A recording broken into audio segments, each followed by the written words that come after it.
En état d'alerte, un programme le combat contre la drogue, objectif, prévention, réhabilitation et réinsertion. Rajeshri Moher, ou CSR représentative du groupe SIM, et nous trouve que le groupe, quelque part, il y a un engagement dans la lutte contre la drogue.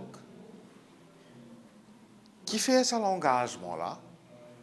Et dans cette élaboration, le Drug Master Plan futur, qui je te proposé et qui je t'espère trouver dans ce plan-là?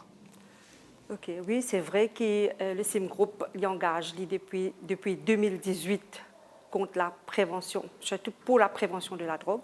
Donc, nous mettons beaucoup de programmes en place. Nous même un consultant de UNDP, M. Richard Abdul, qui nous donne un grand coup de main pour nous implémenter ça dans la communauté et dans les écoles. Donc, nous commençons par les écoles, adolescents 14 à 16 ans, et nous faisons un programme qui s'appelle Get Connected, qui nous fait un parallèle basis dans une certaine école. Après, le gouvernement a pris ça pour implémenter dans 148 écoles à travers l'île. Et suite à ça, nous pas arrêter là, nous disons si nous réussissons à aller dans l'école, donc nous sommes capables de faire dans la communauté. Donc tout récemment, toujours M. Richard Abdul qui est nos consultants, il vient train un bon groupe, NEF Social Worker, Ministry of Youth, je fais ça dans Sim Finance, et il train à peu près 4 NGO qui dans les alentours de pour lui. Nous traînons un programme qui s'appelle Family United, et ça va nous supposé à faire dans la communauté et qui beaucoup de NGO fait. Justement, parce que Family United, les téléspectateurs de l'MBC gagnent l'occasion, Voilà. est un petit peu qui déroulé dans sa formation de Family United là, dans le programme en état d'alerte. Et tout ça, cette méthode-là, tout ça peut servir, peut faire pour faire prévention contre la drogue. Concrètement, quand nous pouvons trouver un groupe important du secteur privé, peut engager dans la lutte contre la prolifération de la drogue, qui fait?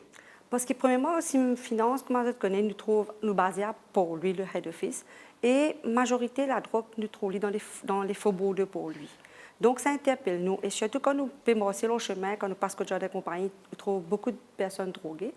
Et ça, il interpelle nous, qui fait nous pas faire quelque chose différemment. Donc nous investissons parce que la drogue, c'est une passion pour nous. C'est pas comment dire, des gens obèses, etc. Pour nous, la drogue, c'est une passion. Donc, nous accueillons qui, si nous faisons côté prévention, nous sommes capables, comme si, aider la population par rentrer dans sa fléau de la drogue. Là. Donc, nous investissons beaucoup de ressources, argent, etc. dans la prévention. Et me trouvais que, oui, les pépotes s'offrent à l'école, en dépit qui maintenant c'est des plus bonnes users, c'est plutôt bonnes dealers maintenant qui paieront en jeu. Donc, au fur et à mesure, quand nous pouvons trouver que l'évolution de la drogue prend des autres ampleurs qui peut-être nous pas capables de prévoir, la force ça peut venir en expansion. Donc voilà, c'est un peu et nous pas compte arrête là. Là, moi avec le master plan pour la prévention, donc nous pouvons un peu qui tous ces stakeholders là, je peux proposer pour que nous secteur privé nous capables de en jeu dans le futur. Donc, il pas arrête là le travail. Moi, je pense que c'est un travail continu qui vraiment, qui nous est capable de combattre la drogue dans Maurice. Nous ne sommes pas capables d'éradiquer zéro, mais au moins nous sommes conscientiser les jeunes, parents là-dedans, madame, surtout les madame qui est enceinte, etc. Je explique toute l'implication. Beaucoup de gens ne sont pas informés, c'est pour ça que je tombe dans la drogue. Rajeshri Moher, merci beaucoup pour tout ça détail que nous partagez avec nous là. Merci à vous et surtout merci à l'équipe Sim Finance, le dirigeant de Sim Finance qui croit dans la prévention de la drogue. Allez-moi.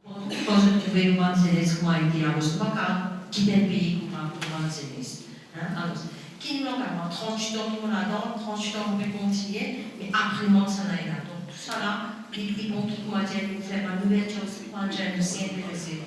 Donc, on peut dire, une big thank you. Ragini Rengen, où est Michel Kadres Rengen, ce combat, ce l'engagement contre la drogue, contre la prolifération de la drogue, connu de tous à Maurice. Là, quand on peut participer dans l'atelier de travail d'élaboration d'un nouveau Drug Master Plan, qui vous peut proposer où et qui vous espère trouver dans sa master plan là et qui vous espère trouver aussi un petit peu dans la société en général? Donc, la lutte qui groupe a terminé, c'était une lutte depuis 38 ans, parce qu'il nous a beaucoup de souffrance du monde qui est dans là et souffrance des parents. Et bien souvent, nous trouvons aussi que la voix, par exemple, des parents ne pas entendre la souffrance qui se peut gagner, le martyr qui se peut passer. Bien souvent, personne ne connaît ça et qu'il reste la voix pour eux. Donc, aujourd'hui, je suis là pour faire la voix aussi, faire entendre la voix des parents. Et surtout, quand participation dans un Drug Master Plan, c'est qu'il nous capable d'une politique de prévention, surtout de la prévention et de la réhabilitation, pour les gens qui sont dans cette situation-là. Nous ne sommes pas capables de continuer, mort dans la rue avec une certaine insécurité et qui nous la voient parfois. Bien souvent, il y a un problème de confiance avec l'autorité policière, on va dire la police, c'est l'autorité policière. Et bien souvent, nous ne sommes pas capables, il y a une insécurité dans notre pays, quand on aussi, il y a une difficulté à cause de la drogue un peu partout.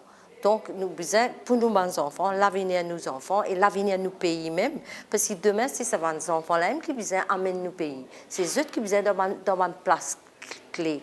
Donc, c'est tout ça le travail que nous faisons pendant des jours là. C'est comment améliorer la situation, comment apporter une solution pour qu'ils nous capables d'avoir moins la drogue dans nos pays, nous devons faire plus confiance à l'autorité et qu'ils nous capables de donner soin à ces gens qui en difficulté là, et surtout la famille capable de trouver ce mot, trouver ce place. Ragini Rengen, on a 38 ans, où est commissaire Kadres Rengen, vous êtes au front pour lutter contre la drogue. Pendant ces 38 ans-là, il y a beaucoup de bas, vous pensez, mais il y a aussi des hauts. Concrètement, je réhabilite un Djimoun, je récite dans la drogue, je trouve un Djimoun là, il rentrer après, mais il n'y a pas de découragement, ça. Qui réalité l'affinité pendant 38 ans, Djeno NGB? C'est vrai qu'après 38 ans de lutte, comme on dit, nous sommes naïfs. Quand nous sommes en cousin, je crois la drogue pour finir dans quelques jours. Malheureusement, nous avons coopété aujourd'hui. C'est vrai, c'est une lutte parce qu'il y a un gens qui lui-même peut consommer là, il trouve devant une situation où il ne peut pas arrêter. Même s'il rentre dans un programme, nous faisons tout pour le programme, on a un super programme qui est dans Maurice. Même s'il rentre dans ce programme-là, malheureusement, après une certaine époque, il est retombé, comment vous dire, il est retombé, et bien souvent parce que l'environnement qui nous donne ici, l'environnement qui est là, malheureusement, comment on peut avoir un gens qui est dans nous, dans nous-mêmes humains. Si vous faites un régime, vous mettez une chose devant vous, un bon manger devant vous pour manger. C'est pareil, c'est difficile pour se dire non. Et si dans l'environnement là, il y a tout ça qui est disponible, comment je vous dire non? Alors c'est difficile. Le travail là, il besoin de faire dans tous les niveaux. Le travail là, il besoin de faire dans tous les niveaux, que ce soit au niveau du traitement, de la réhabilitation et de l'environnement aussi. Bien souvent, c'est que si l'environnement, par exemple, nous sommes même, n'est plus capable de rester, nous sommes dit qu'il y a un problème de la drogue. C'est même une difficulté pour faire face à la situation qu'il y a dans l'environnement. Le consommateur, c'est une chose. Qu'en est-il de une famille, d'un drame familial que vous trouvez? Drame familial, c'est très, très douloureux. C'est très, très faux, c'est une affaire que ma famille peut vivre là. Malheureusement, ma famille prend en otage aujourd'hui. Une maman ou un papa dans la case, il n'est plus aucun droit de ses enfants. C'est l'enfant qui dirige son maman, son papa. Et bien souvent, c'est peut-être avec un couteau sous la gorge ou bien avec un maltraité, un zouré. Maman nous fait un groupe, un week-end qui s'appelle Cell. Si je suis capable de rentrer là-dedans pour trouver, c'est comment ma maman dire cette souffrance et vivre ça que je vis, c'est très fort. Tous les édits dans la casa, nous avons un groupe de parents et tous les édits, c'est des souffrances énormes et qui, je ne sais pas que ça n'a que ça là, voilà. Bon, peut-être c'était une occasion pour moi pour faire un appel, pour dire, mes parents peuvent souffrir, mes parents peuvent trop souffrir, mes parents peuvent trop gagner du mal. Et mes parents, comme on dit parents, pas juste maman, papa, c'est sa frère, c'est qui peut travailler là ici. Ici, tous les jours, toutes les affaires, puis aller dans ce lomol, il peut trop souvent des affaires, et qu'il fait un dysfonctionnement dans la famille. Et pourtant, la famille, c'est nos piliers. La famille, c'est ça même qui peut amener nous plus vivants. Mais si c'est la famille même, il peut déchirer, peut casser, comment nous pouvons faire, comment nous payer, même pour devenir à partir de ça. Mais mes parents vivent une souffrance extraordinaire que personne n'est pas capable d'évaluer, que personne n'est pas capable de comprendre. Donc, mes parents besoin de l'avoir, d'où la fois dernière, le 23 juin, pour la journée internationale de la lutte contre la drogue. Mes parents, c'était au moins 700 parents qui sont là, qui descendent, qui viennent dire cette souffrance, qui viennent dire comment est passé, qu'ils ont ressenti. Donc, c'est ça que nous devons comprendre. Comment nous aider ces parents-là. Je dis, c'est besoin d'écouter, mais ce n'est pas juste ça du monde qui peut prendre la drogue là, mais les parents aussi ont besoin d'être soutenus, d'être aimés, d'être la voix qui peut écouter. Ragini Rengen, pour aborder encore un chapitre, peut-être, pas nécessairement dans sa même ligne là. Durant l'intervention, on cause un aspect. Quand un individu peut dénoncer, qui telle place peut vendre la drogue, ça dit qui peut dénoncer là, il est capable de faire face à une répercussion. Quelque chose qui vous proposez, de par l'expérience 38 l'année, pour qui dit capable de dénoncer vendre la drogue, sans les gains qui répercussions? C'est une question un peu difficile, mais c'est bon, si nous comptons nos pays, nous sommes capables de faire bonnes affaires. Hein?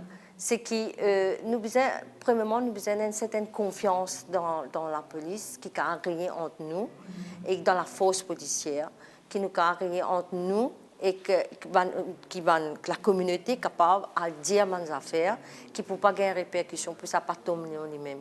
Longtemps, quand tu fais commencer, nous avons une bonne relation avec la police et nous avons un comité policing que tu peux assiser autour de la table, tu peux causer nous l'endroit.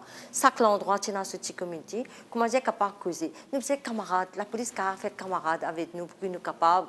Comment dire, nous avons un lien de confiance pour que nous puissions faire un flot là. Je ne pas croire qu'un jour peut dénoncer n'importe qui, n'importe comment. Et d'ailleurs, la police, il a tout ce équipement pour connaître où est le vrai et le faux. Mais nous sommes capables de faire cette confiance-là pour que nous ayons un pays qui est bon pour vivre, pour que nous ne pas aller, pour que nous soyons capables de vivre dans un pays sain, un pays healthy, comme nous disons, c'est fait, comme on dit là-bas, nous vision, c'est ça, mais nous avons donné les moyens pour faire. En tout cas, Ragini Rengen, nous souhaitons bon courage dans la lutte, qui sans doute continue. Et nous remercions pour sa partage que nous fait avec nous là.